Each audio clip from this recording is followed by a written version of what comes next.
So just yesterday, I took my bike out to Raceway Woods in Chicago, and I will say it performed as good as you think a Dick's Sporting Good bike would perform.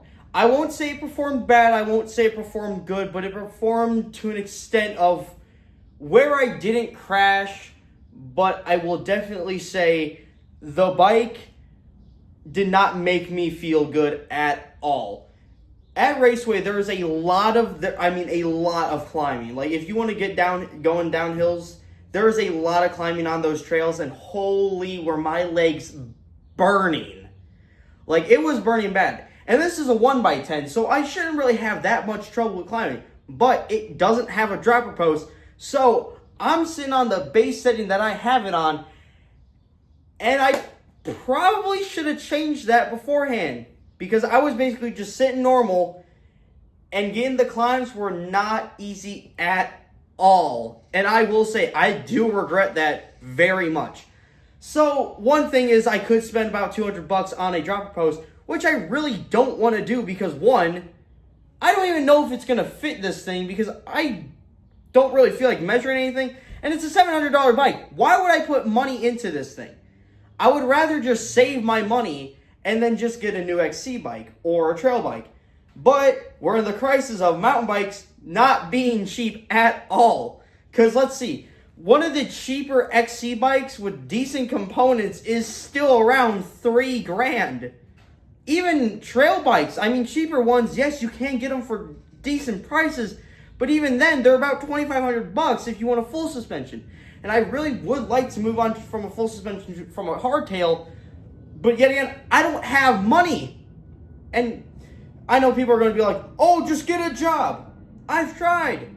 They don't want me. I'm 16. They don't want me working anywhere because, whatever. This is just a rant at this point. But XC bikes are honestly good for occasions. Once I got to the top, that was a horrible voice thrust.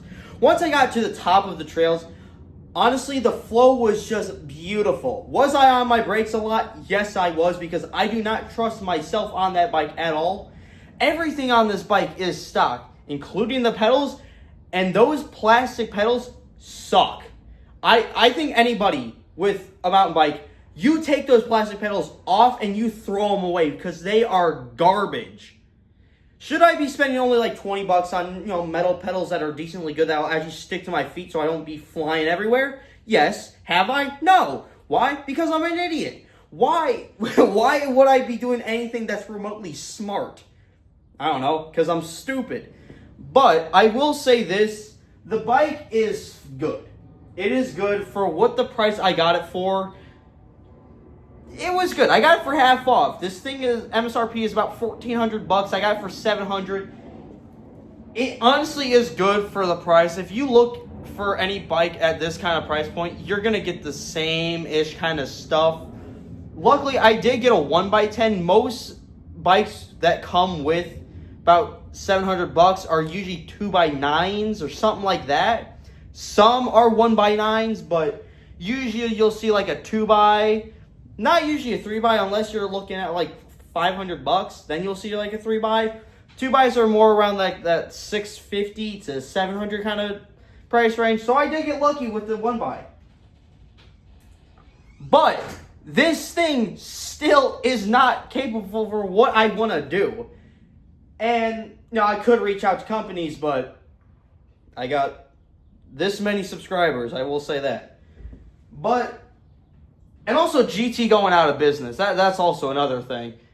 I can't buy bikes from them anymore. And they had a really good trail bike, but I can't buy it anymore because they're not in business. So it's like, what do I do? Do I just stick with this bike and hope to God that one of the companies just reaches out to me and goes, hey, you want a free bike? Promote us. I'll be like, yes, sure, please.